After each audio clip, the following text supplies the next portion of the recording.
Hello, this is David from Junkies, and today we are going to be going over how to set the tension on a Juki TL model machine. This will apply for the 2000, 2010, and the TL-18. If you guys hit that subscribe button down below, we are going to be posting videos every Sunday at 5 p.m. Eastern Standard Time. So let's get started in this video. Make sure to leave a comment if you enjoyed it. If you have any questions, we'll help you out in the comment section below, and please share with a friend and give it a like. Let's get started. Alrighty, so first thing first, you're going to want to make sure that you have the proper materials to get started on setting your tension. What I like to use is a Glide 40 weight polyester thread. This is going to be a light gray color, and the reason I'm using light gray and a wet red cotton fabric is just so that the stitch quality will pop and we'll be able to really see it. It will have a good contrast on this fabric, and we'll be able to see the stitch quality really nice. I'm going to be sewing around 4 layers of cotton fabric, so I'm just going to be folding it over once, so it's about 4 layers, and that's what we're going to be testing out. We're going to also want to make sure we have a T-screw, which this will be with your machine when you purchase it, or you can check the description down below to purchase one. This is going to allow you to set the tension on your bobbin properly. You can also use a small flathead. We are also going to be using a pair of scissors, of course, to cut our fabric, and of course you're going to need your bobbin and your bobbin case, and that is pretty much it. So let's jump right into it. Oh, and maybe possibly a pair of needle nose pliers. Alrighty, so the first step to testing out your tension is obviously grabbing your fabric, threading your machine, winding your bobbin, making sure the bobbin is in the machine. When you place the bobbin in the machine, obviously you're going to have a small little tag end of thread sticking out. And I'm not going to go over how to thread the machine, how to put the bobbin in, as we should probably know this by now if you're on this video, but I will just do a quick representation of how I put my bobbin in my bobbin case. And I'm going to go ahead and snip some of that thread, place that in to the side of the machine, making sure it clicks, of course. And I'm going to drop a video down below on how to thread and set up your machine if you are unsure of how to do that, because this is just going to be going over the tension. So now we are going to be placing our thread or fabric underneath the foot and sewing to see where our tension is set right now and seeing if we need to make any adjustments. Alrighty, so I'm pretty sure this machine is tensioned properly. As you can see, there are individual humps of thread. You don't see the bottom pulling through on the top, and you don't see a consistent, just a white line. Everything is, Gigi likes to call it dinosaur humps. The thread quality looks great. The stitch quality looks great. And as you can see, there's no adjustments that need to be made on this tension. Now I'm going to be representing what bad tension will look like and how you can fix that bad tension. So as a lot of you guys may already know, the top tension knob here is going to control how the stitch quality looks on the bottom of your fabric. And the bobbin case tension is going to control how the top tension looks on the top of your fabric. So the bottom is the top is the bottom as far as stitch quality. So we're gonna go ahead and mess with the top. So as you can see, our top looks really good. Nice individual stitches. The bottom thread is not pulling through. And the reason being is because we have our tension set properly on our bobbin case. As you can see, when I pull this bobbin or this thread, my bobbin sits still, and when I jiggle it, it drops a little bit, or the bobbin will drop out like that, which means my bobbin tension is set pretty tight. It could be a little bit looser probably, but I like the way the stitch quality looks right now. So we are going to set this to a loose tension and show you what the stitch quality will look with a loose tension. So how you set the tension on this is the top screw right here. You're going to rotate it counterclockwise, and we're going to do a big adjustment so we can show you what it's going to look like. Typically when you're making adjustments with the bobbin case, you're only going to be doing small, very small turns. So now it's going to be very loose. As you can see, when I'm pulling up my thread, my bobbin is staying in my hand and it's not coming up because my bobbin tension is very loose. So we're going to show you what this looks like. Alrighty, so we have the loose bobbin in there, and we're going to go ahead and run the machine and show you how bad the stitch quality is going to look with a loose bobbin. Alrighty, let's see. Wow, what a difference. Okay, so as you can see, this looks like a continuous line, and you can see that there is no individual humps. Like this is the good stitch quality right here on the top, and this is the bad. I hope you guys can tell, but that is like a continuous line. There is no individual humps. It looks horrible. So you know, if your top looks like this, that your bobbin tension needs to be adjusted. So we're gonna go over on how to adjust your bobbin tension. Pretty much, if you're pulling on this top thread and your bobbin is just going out freely and it's not hovering, you know your bobbin tension's a little bit too loose. So how to tighten that is, we're going to be doing the same thing that I did when we loosened it, but we're gonna be turning it clockwise. So we're gonna be turning this top flathead screw clockwise, and this is gonna be, I'm probably gonna do one full rotation, maybe 1.5, because I did do a lot to make it that loose. And now, as you can see, when I pull this top thread, my bobbin is just standing there and it's not staying in my hand.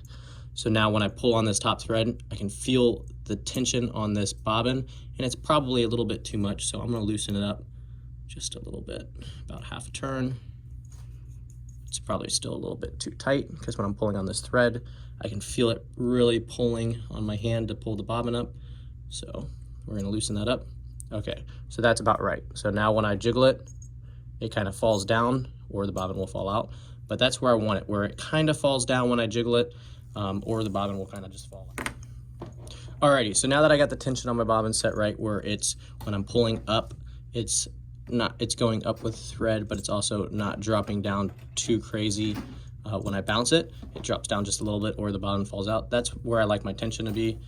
You can always have it a little bit tighter or a little bit looser.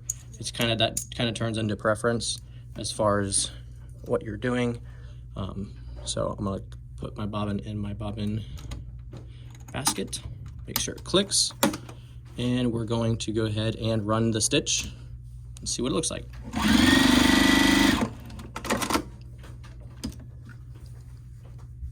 And look at that, what a difference. Might be hard for you to tell on this lighting, but you can see the individual stitches versus the consistent line that is above. So the middle is the bad stitch quality, the bottom is good, and the top is good. And you can see the consistent line and then the individual humps. Consistent line, individual humps. So that's how you know that your bobbin tension is set properly. Now we're gonna go over the top tension and what that's gonna look like on the bottom. Alrighty guys, so now we're gonna show you what our bottom looks like. Our bottom didn't really change too much because we just adjusted our bobbin tension, which only controls the top. But we're gonna show you what our top will look like or our bottom will look like if we have the wrong tension on the top. So what we're gonna do is, right now we have it set at around 1.5 to 2 on this, and how you know that is where the blue line is sitting. Okay, so I'm gonna loosen this up to a very loose tension. Remember, drastic measures for drastic results. So we're gonna go ahead and sew this. I'll show you what it looks like. And there you go. Hard to tell on camera, of course, but in person, I promise you, it looks horrible. You can see that it's like a consistent line. The stitches are really loose. You could get looping down here. If this is set too loose, we're gonna even loosen it even more and see if we can get a better result for you guys, just for drastic measures, so you can really see.